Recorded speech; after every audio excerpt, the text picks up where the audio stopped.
Bismillahirrahmanirrahim. Assalamualaikum warahmatullahi wabarakatuh. Alhamdulillahirabbil alamin. Alhamdulillah ala ni'matillah wal imanillah wal ihsanillah. Asyhadu an la ilaha illallah wa asyhadu anna Muhammadar Rasulullah. Baik, kawan-kawan sekalian, pada kali ini kami akan belajar untuk mempresentasikan ilmu Allah. Ini termasuk ilmu Allah ya. Ilmu Allah dari sebagian luas. Sebanyak ilmu Allah ini cuma secuil dari ilmu Allah, yang berjudul gangguan makan atau anoreksia nervosa atau bulimia nervosa atau binge eating disorder.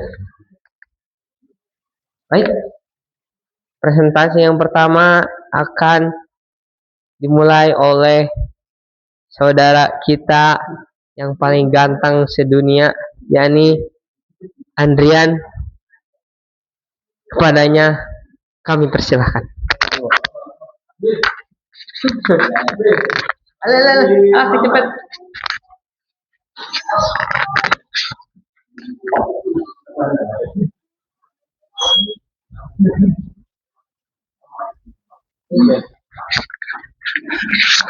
Jangan iklan.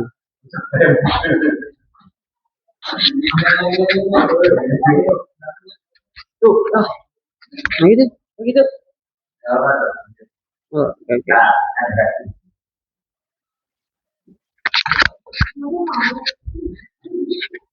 Cek, baik.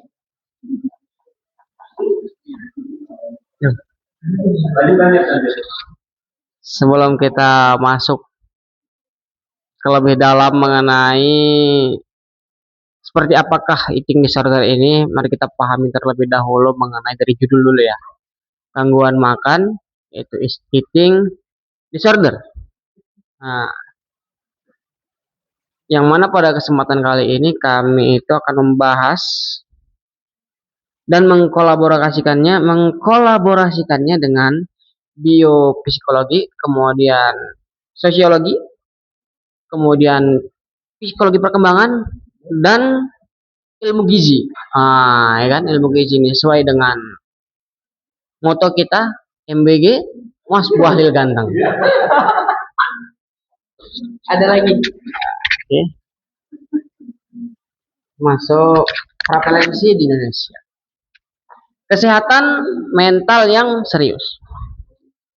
Penelitian pada mahasiswa di 5 negara ASEAN, yaitu Association of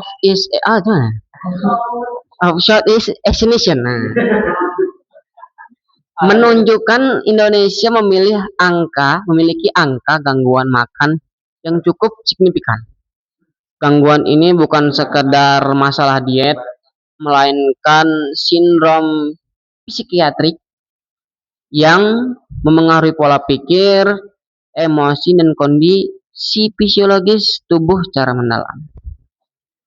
Jika kita melihat data prevalensi ya, mungkin bisa dicek di riset Google gitu ya, yaitu bahwasanya gangguan makan sebesar 7,4%.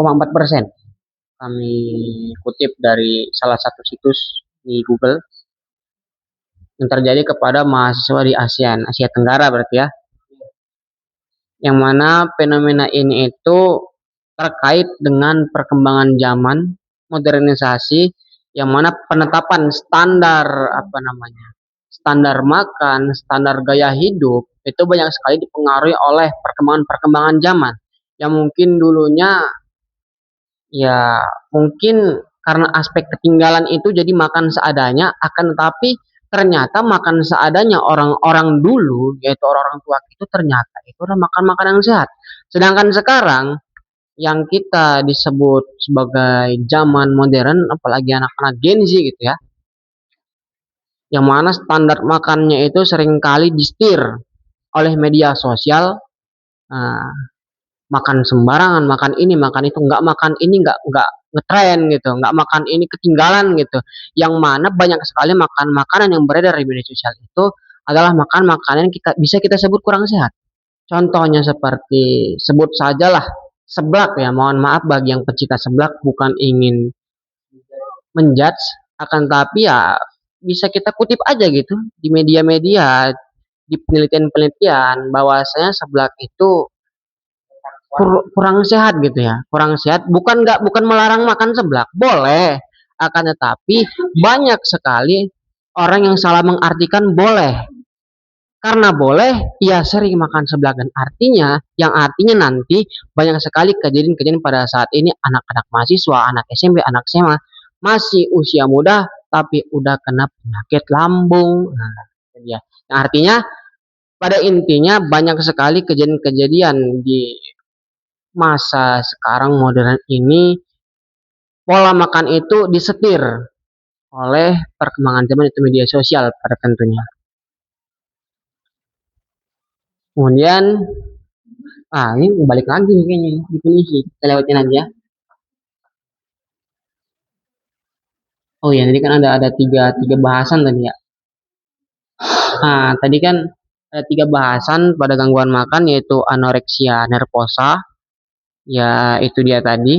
Kemudian poin kedua membahas bulimia nervosa. Apa sih bulimia nervosa itu? Bulimia nervosa merupakan gangguan makan yang ditandai oleh episode makan yang berlebihan yang diikuti dengan perilaku kompensasi untuk mencegah kenaikan berat badan. Penderita seringkali memiliki berat badan yang normal atau bahkan berlebih, namun sangat terpaku pada bentuk tubuh dan evaluasi diri yang negatif. Apa tuh? Coba baca yang berbeda. Boleh proses melibatkan ini.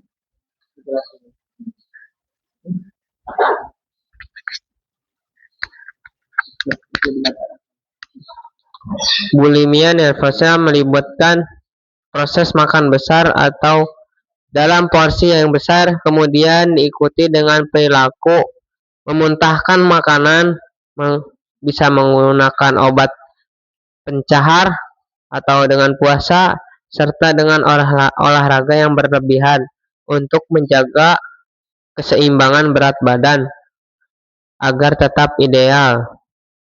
Setelah melakukan makan besar, orang dengan bulimia nervosa ini biasanya merasakan perasaan yang tidak menyenangkan, yaitu seperti jijik atau ketakutan, atau berat badan tambah naik, atau perasaan yang tidak nyaman. Perilaku makan besar akan diikuti dengan perilaku kompensasi tidak tepat yang mereka lakukan untuk mengatasi ketakutan itu. Jadi ini bahasa mudahnya itu bulimia nervosa itu ialah bulimia nervosa, yaitu siklus ketika seseorang makan brutal. Makan brutal di sini yang artinya dia makannya berlebihan ya. Perlu digarisbawahi berlebihan. Ya, bukan banyak tapi berlebihan karena porsi setiap orang berbeda-beda kan. Ada banyak, bagi dia banyak, bagi ini sedikit, bagi ini banyak, bagi ini sedikit. Di sini disebut yaitu brutal yang artinya berlebihan. Kemudian setelah ia memakan itu timbul rasa cemas dalam pikirannya, takut BB-nya naik, takut postur tubuhnya berubah, takut ini, takut dicemooh segala macam karena postur tubuhnya berubah. Nah, lalu tadi kan disebutkan bingi yaitu berlebihan, kemudian setelah itu ia melakukan purging, membuang. Bagaimana cara dia membuang apa yang masuk? Dimuntahin. Nah, dimuntahin kemudian ataupun menggunakan obat pencahar. Apa namanya? Obat pencahar? Tahu obat pencahar? Obat pencahar apa sih? Yang buat di perut nanti ketika dia dimakan tuh kan. Bukan muntah, bisa muntah, kemudian bisa langsung BAB. Gitu. Tahu film itu, film apa namanya? Yang manusia kelabang, tahu? yang manusia eksperimen manusia kelabang gitu. Ah, sistem PD ah. Nah, itulah. Itu kan pakai obat pencar biar yang apa yang ada dalam perutnya itu semua keluar gitu. Nah, kurang lebih pakai obat pencar agar apa yang dimakan tadi berlebihan itu bisa keluar. Gitu sih. Kalau untuk mengenai bulimia nervosa ini. Kira-kira bisa dipahamin mengenai bulimia nervosa? Bisa dulu ya. Kalau pertanyaan nanti aja. Penting bisa dipahamin ya. Secara garis besar. Kalau pertanyaan nanti kita di akhir. Kriteria diagnosis bulimia. Ada 4 episode ya. Wah, 4 episode. Bentar lagi di series ini. 4 episode. Nggak sampai satu season. 4 episode doang. 4 episode mengenai dari kriteria diagnosa orang yang terkena bulimia. Yang pertama itu ada episode pertama. Nah, ini episode pertama. Ini dengarkan nih. Episode binge eating berulang. Makan dalam jumlah sangat besar, kurang dari 2 jam, disertai rasa kehilangan kontrol. Itu dia episode pertamanya. Masuk episode kedua. Perilaku kompensasi tidak tepat. Memuntahkan makanan secara sengaja. Penyalahgunaan obat penjahat, puasa, atau olahraga ekstrim. Yang ketiga, frekuensi dan durasi. Binge dan kompensasi terjadi minimal seminggu sekali selama setidaknya 3 bulan. Keempat, evaluasi diri berlebihan. Sangat dipengaruhi oleh bentuk dan berat badan secara tidak proporsional. Inilah apa namanya kriteria orang-orang yang terkena bulimia. Apa aku kena jangan-jangan? So kita ke poin-poin yang terakhir ya.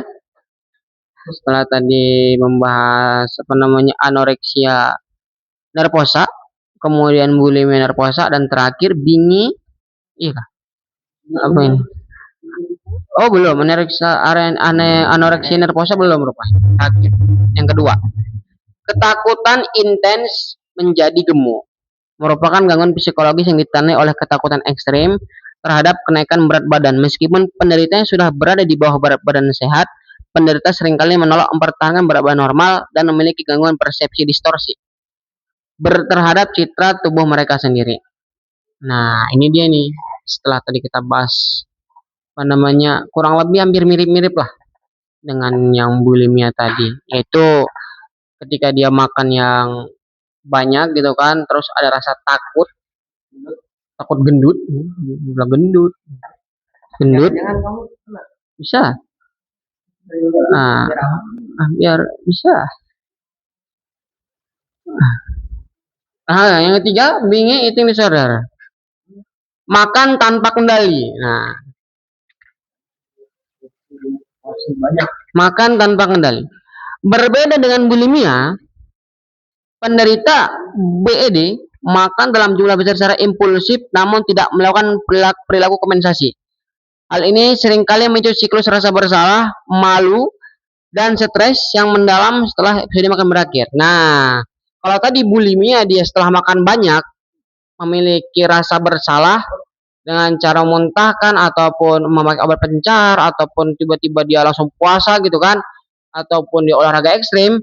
Berbeda dengan BED ini, binge eating disorder setelah dia makan banyak dia tidak ada rasa bersalah. Ada rasa bersalah tapi tidak melakukan kompensasi gitu. Tidak memuntahkan, tidak olahraga ekstrim gitu. Itu bedanya. Kriteria diagnosis BED. Makan jauh lebih cepat dari biasanya. Makan sampai rasa kenyang yang tidak nyaman secara fisik. Kemudian makan dalam jumlah besar meskipun tidak merasa lapar. Makan sendirian karena merasa malu dengan jumlah yang dimakan. Nah, ini sering terjadi nih. Makan sendirian karena merasa malu dengan jumlah yang dimakan. Banyak sekali kejadian-kejadian gitu ya. Ketika ditawarin makan, makan. Nanti padahal malu gitu kan. Karena porsi yang diberikan itu kurang banyak gitu. Malu bisa habis gitu kan. Kemudian merasa jijik, depresi, atau sangat menyesal setelah makan berlebihan. Nah, faktor biologis.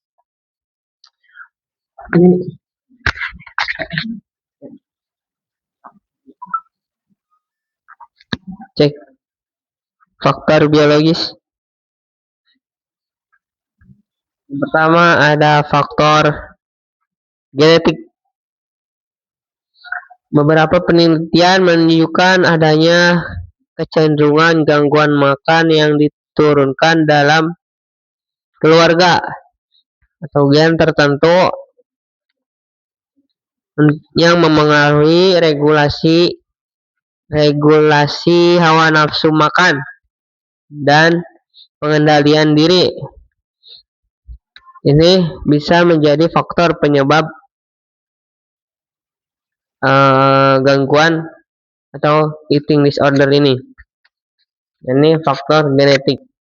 Kemudian yang kedua, faktor neurobiologi. Ketidakseimbangan neurotransmitter seperti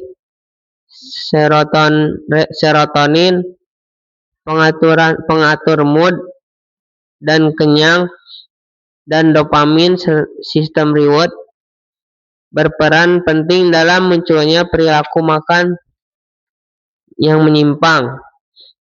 Nah, faktor ini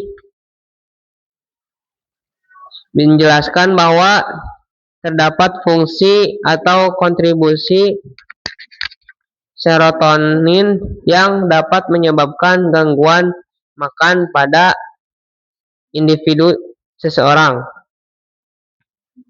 Kemudian yang ketiga, gangguan citra tubuh.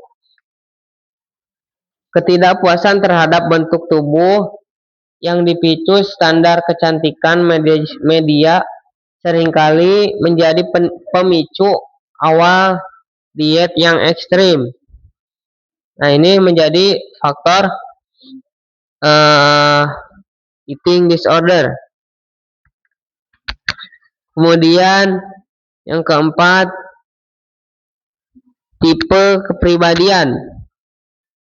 Ciri seperti ini: perfeksionis yang tinggi, impulsif, dan rendahnya harga diri, self esteem, meningkatkan risiko gangguan makan. Nah,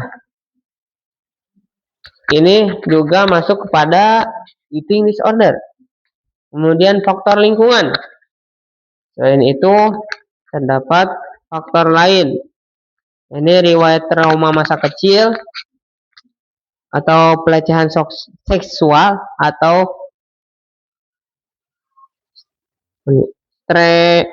stresor dalam keluarga berkontribusi pada kerentanan individu. Misalnya ketika berat badan tubuh waktu kecil itu tidak ideal, maka ada keluarga misalkan yang kamu teh budi diketing diet atau gerak. Nah, itu bisa menjadi faktor dari gangguan eating disorder ini. Strategi pengobatan. Ada pengobatan eating disorder ini yaitu dengan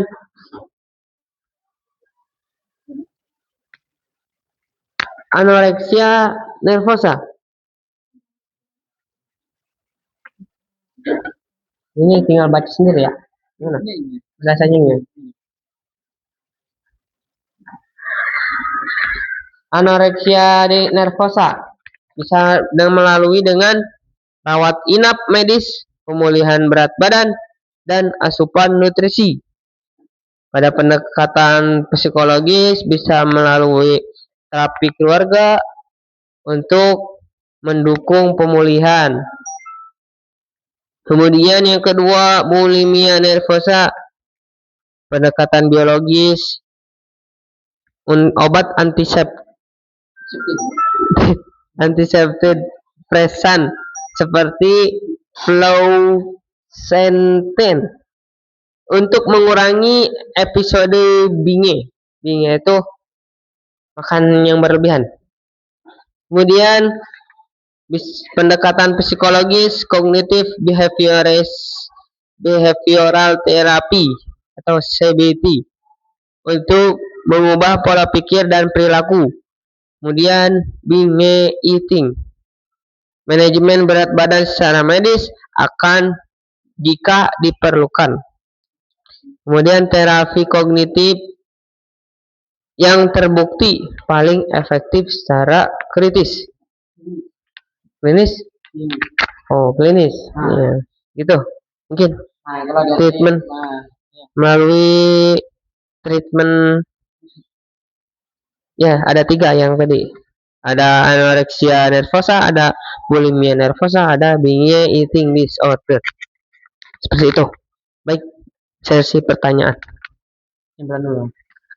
Baik, kesimpulannya simpelnya itu anoreksia nervosa itu simpelnya yaitu rasa cemas, rasa khawatir yang ekstrim. Ketika seseorang makan berlebihan. Ya, rasa cemas yang ekstrim ketika seseorang makan berlebihan. Simpulannya anoreksia nervosa itu ialah rasa ekstrim yang berlebihan, ya kan? Anxiety sampai ke tingkat anxiety ataupun dan gangguan-gangguan lainnya dikarenakan makan yang berlebihan.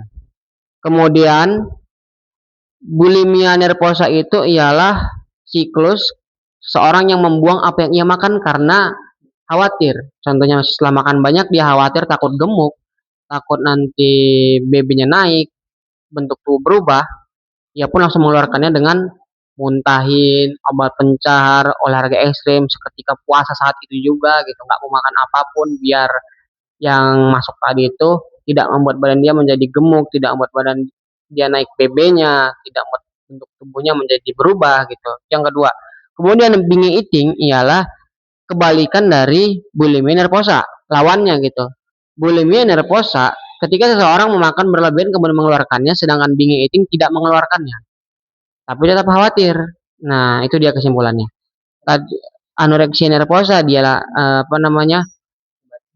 ekstrim, pemikiran ekstrim gitu. Pemikiran yang ekstrim, maksudnya pemikiran yang berlebihan karena setelah makan yang berlebihan, kemudian dia punya pemikiran yang ekstrim, khawatir, takut gendut. Itu sih intinya. Kalau bulimia tadi, apa yang buat dari bulimia ini salah gitu? Salahnya karena mengeluarkan apa yang dimakan berlebihan, kemudian dikeluarkan gitu. Entah dia ngapain lah sampai muntah. Sementara binge eating tidak dikeluarkan gitu. Nah, udah itu ya lah.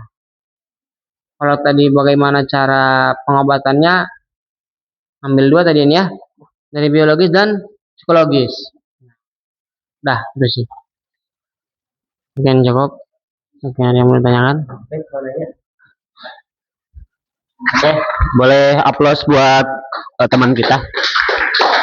Jadi sebelum kita ke pertanyaan sedikit, the real talk eating disorder di era Gen Z ini ya. Jadi di eating disorder ini memang sekarang jadi eating disorder ini bukan cuman selingan diet lah ya, atau tapi gangguan mental yang butuh healing valid gitu kan. Jadi apa itu eating disorder? Tadi udah jelaskan bahwa bukan sekedar milih-milih makanan ya, atau sekedar pengen kurus demi feed Instagram gitu kan, atau TikTok gitu kan, dilanjutkan gitu kan. Sekarang banyak filter yang menipu gitu kan. Ini adalah gangguan kejiwaan serius bersandar diagnosis DSM-5 ya. Jadi tadi udah dijelaskan bahwa anoreksia nervosa itu no food ya, just mind trick. Jadi penderitanya punya ketakutan ekstrim buat naik berat badan gitu kan. Mereka melihat diri sendirinya itu selalu gemuk, misalkan visualisasi citra tubuh, body dysmorphia dan lain-lainnya, meskipun faktanya secara medis berat badannya sudah sangat kurang gitu kan. Seperti itu. Jadi membatasi kalori secara ekstrim. Oh, pokoknya mah seperti itu, seperti tadi apa dijelaskan ya. Kemudian bulimia nervosa juga jadi kalau bulimia nervosa itu lebih ke the toxic cycle atau apa ya? Penderitanya itu mengkonsumsi makanan dalam jumlah luar biasa besar secara cepat karena hilangnya kontrol diri atau loss of control ya. Perasaan bersalah Tapi udahnya tuh perasaan bersalah yang muncul memaksa mereka melakukan tindakan ekstrim, pembersihan pembersihan lagi gitu kan. Nyari metode forging lah ya. Bisa berupa memuntahkan makanan secara paksa, menyalahgunakan obat pencahar dan lain-lainnya. Itu udah benar-benar dijelaskan. Nah, kemudian ada binge eating disorder atau BED ya. Bukan sekedar mukbang ya. Jadi satu kali seminggu selama 3 bulan itu, jadi beberapa dengan bulimia berbeda dengan bulimia, perilaku binge eating itu disorder mengkonsumsi banyak makan dalam porsi raksasa tanpa melakukan perilaku kompensasi seperti memudahkan kembali mereka makan hingga batas kapasitas lambung yang sangat tidak nyaman. Justru itu perasaan bersalah dan luar biasa, rasa jijik terhadap diri sendiri dan seringkali dilakukan secara sembunyi-sembunyi agar terhindar dari stigma sosial. Ya, jadi itu. Jadi bukan jadi ada juga namanya upgrade sensory avoidance ya. Jadi bukan karena takut gemuk, no body image issue ya. Penderita membatasi porsi atau jenis makanan bukan karena masalah berat badan, melainkan murni hilangnya ketertarikan pada proses makan itu sendiri. Nah, intinya tadi udah dijelaskan bahwa kompresi fitur utama adalah kita ada anoreksia nervosa, ada bulimia nervosa, di eating disorder ya. Jadi udah tadi disebutkan fokus utama triggernya apa untuk anoreksia, bulimia dan binge eating, kemudian perilaku kompensasinya, kemudian binge eatingnya tuh apa aja gitu kan. Seperti itu. Oke. Oke, silakan barangkali ada yang mau tanyakan. Mangga. Ada? Nah,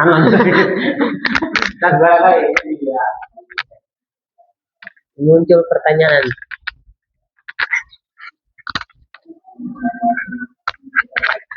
Kamu mau nanya